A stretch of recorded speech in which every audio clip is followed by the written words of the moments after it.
Now, the title of this video may be a little misleading. That is, assuming I didn't change it during the edit. I do that sometimes.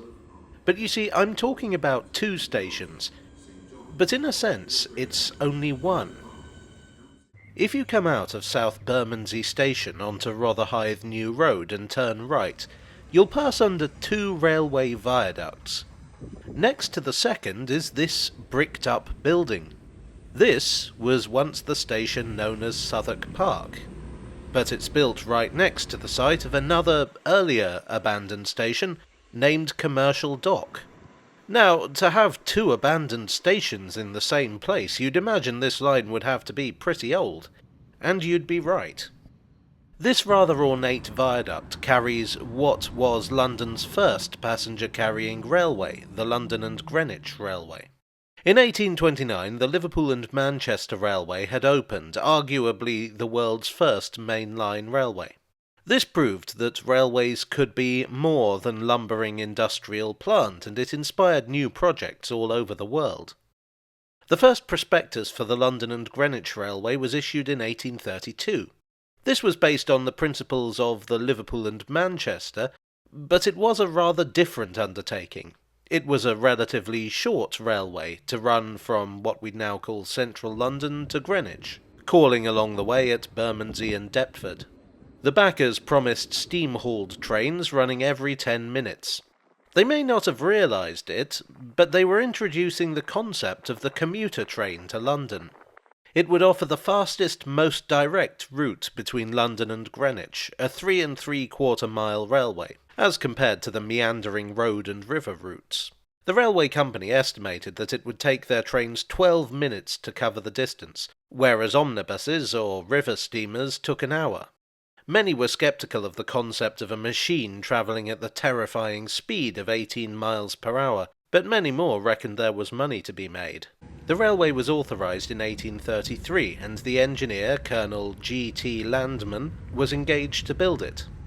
The entire railway was to be built on a viaduct, so as to avoid having to construct dozens of level crossings, and to protect the railway against flooding.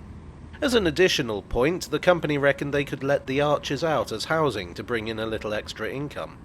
This didn't really work out, such residences being so damp and noisy that you could mistake them for new builds. The railway went over budget, but the first section, from Deptford to Spa Road, opened in 1836. In December it extended to London Bridge, and 2 years later it reached Greenwich. In 1845 it was leased to the South Eastern Railway, who were effectively in charge from then until 1899. The station called Commercial Dock was a later addition, coming along in 1856.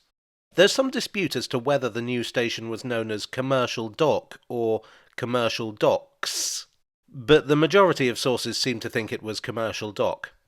I mean, that gives you some idea of how successful the station was. We don't even know exactly what it was called. It was a very basic station, being built into the arches of the viaduct with a wooden island platform and a small shelter.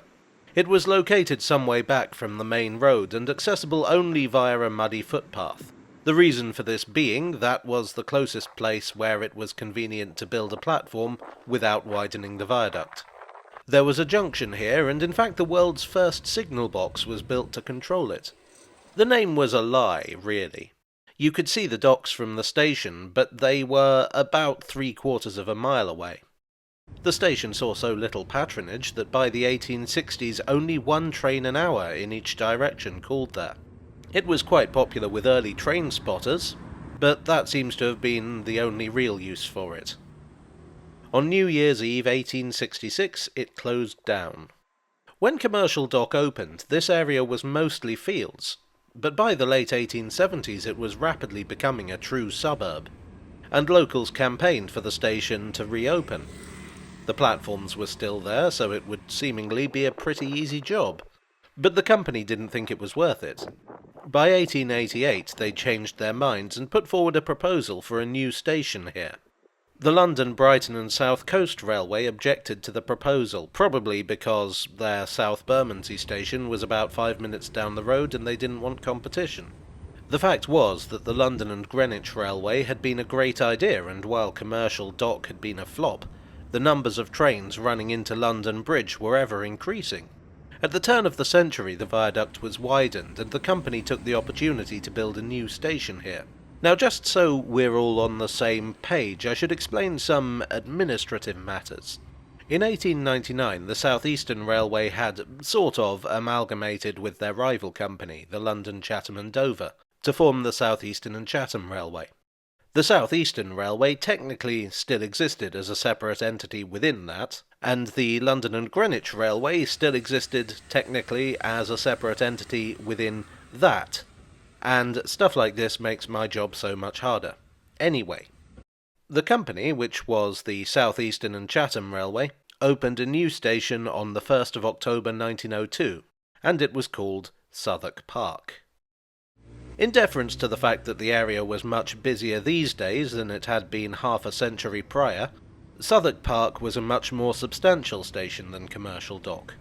It had 2 island platforms instead of 1, and, as you can see, the booking hall was built out from the arches. And of course, it was located actually next to the main road rather than down an alleyway.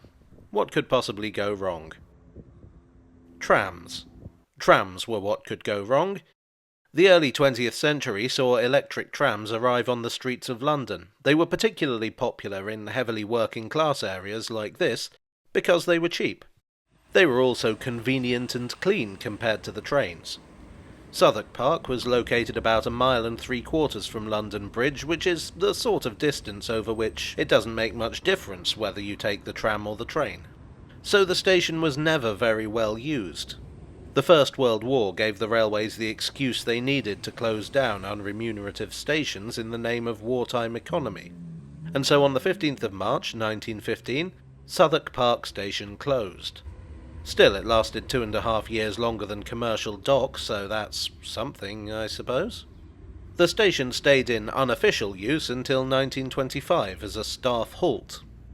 In the 1980s, British Rail did consider reopening it as part of the Thameslink revamp of London's commuter lines, but decided against it in the end. I mean, the station failed the first 2 times. I guess they didn't like the odds of succeeding on the 3rd try.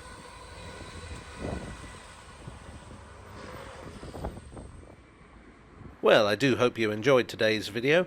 If so, please do leave a like and consider subscribing for more. I would like to thank my donors on Ko-fi, on Patreon, and here on YouTube for your generous support. You are the optimism to my abandoned station. And I hope to see you all again very soon. Cheerio.